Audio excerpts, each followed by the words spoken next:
I do not shrink from this responsibility. I welcome it. I do not believe that any of us would exchange places with any other people or any other generation. The faith, the energy, the devotion which we bring to this endeavor will light our country and all who serve it. And the glow from that fire can truly light the world. John F. Kennedy said those very words on January 20th, 1961. 233 years ago on this day, a group of courageous men gathered in Independence Hall in Philadelphia, Pennsylvania, and put into motion actions that would forever change this world. Somewhere along the way, they found the courage to take a stand and declare that all men are created equal and endowed by their Creator with certain unalienable rights of life, liberty, and the pursuit of happiness. That's right.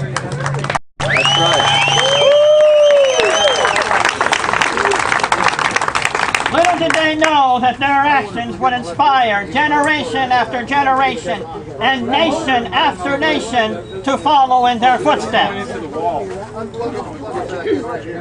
Little did they know that 233 years into the church, there would be people who would still look back and be inspired by their courage and dedication and would be willing to follow in their footsteps and pick up that torch of freedom and continue the fight they started.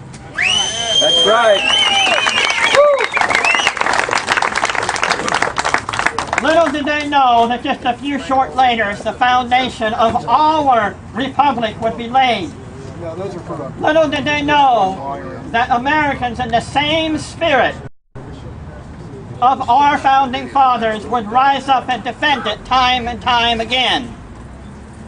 And yes, little did our beloved founding fathers know that we would gather here in Front Royal on the anniversary of the Declaration of Independence that was signed 233 years ago, that we would be willing to pick up that same torch that they lit and carry it into another battle to protect and defend.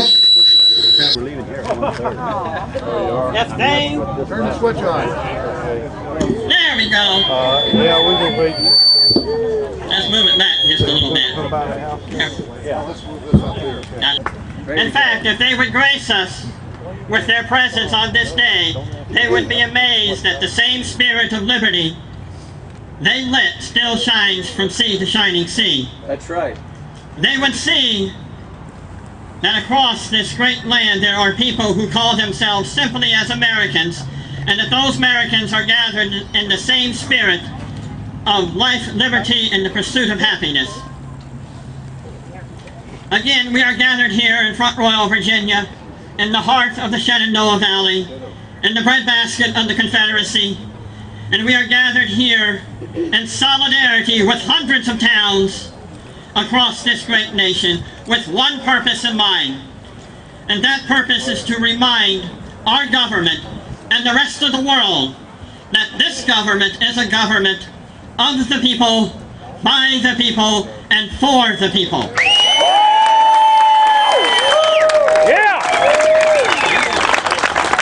We must send this message to Washington, D.C.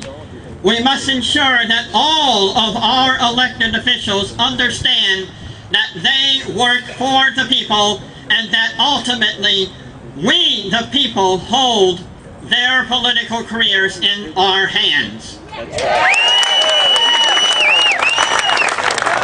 us do so by once again declaring our independence. Let us say in a loud voice, Washington, D.C., you have some explaining to do. Over the course of the last 2 weeks, we have watched the halls of government increase the tax burden to the highest levels ever. Over the last few months, we have watched in horror as our national debt has been tripled. We have watched the so-called unbiased media outlet, ABC, turn their entire network over to the White House so that President Obama could attempt to sell us on his national health care plan. We are trillions of dollars in debt, and we will saddle our future generations with this debt for decades to come. We must demand and do demand that our government allow us to open up our untapped natural gas fields. That we start drilling for oil off the shores of our sovereign nation. We must be allowed to continue to tap our vast coal resources that can and will power this nation for years to come. We have the resources and the ability to use our resources in an environmentally safe and responsible manner. That's right. Let us use them to bring this country into the 21st century and out of...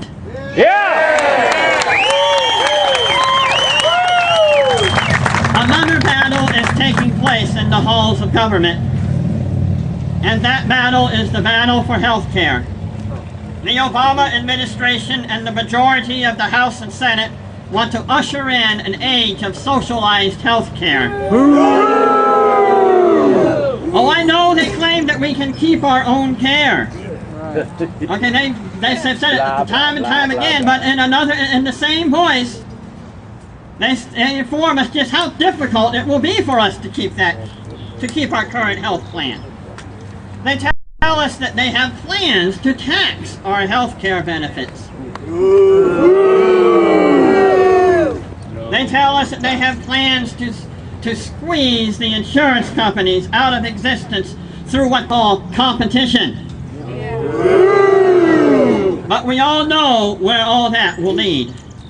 Long waiting lists to get on a waiting list for the care we will all need. Age limits will be placed on what services we will be able to get. If you watched the ABC special, you heard the age 75 thrown around quite a bit. Even our end-of-year care will be dictated by the government. Imagine this for a moment. I am 43 years old. If the current administration has its way, I will soon have an expiration date stamped on my forehead saying to expire on or about 2040. That's when I'll turn 75. They're even planning on cutting back desperately needed tests such as MRIs and CAT scans. I myself have personally had 2 back surgeries. It's taken an MRI to diagnose those problems. If the government eliminates MRIs, we'll have a lot of people going around with bad backs and all sorts of other ailments that only an MRI can diagnose. They want to cut back on antibiotics. Imagine that. They want to stop having sometimes life-saving cesarean sections. Yes, this is a truly golden age that awaits us. And sadly, people, it doesn't stop there. On the 26th of June, if anyone had the opportunity to watch C-SPAN, if not, go on YouTube and Google Energy Plan C-SPAN 2009. You will be shocked and amazed.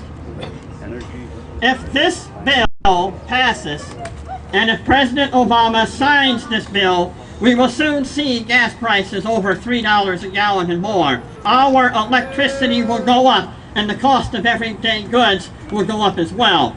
Remember when Obama said he wouldn't raise our taxes? Okay. Liar, liar, liar. That's what I say. Under the guise of environmental awareness, our government plans to limit what the American people can do. One can go even further and say that the government plans to limit the movement of the American people by this history-making increase. Yes, the movement of the people can be limited by the government exacting huge tax increases on